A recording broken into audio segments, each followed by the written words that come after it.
हरी खबरो न ले लू अब तक, हरी नंबरो न दे लू हो।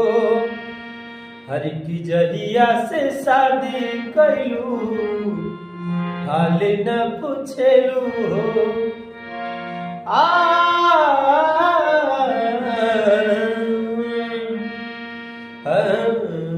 खबरो न ले लू अब तक, नंबरो न देलू हो। हर की जहिया से शादी कैलू हाल न पूछेलू हो। हर की सही सतैबू एक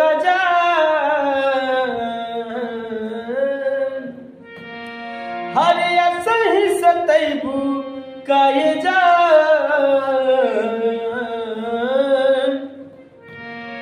चन चन कहत रहलू हर सचहू में चान भैलू मुँहले पैबू काये जान हे जान।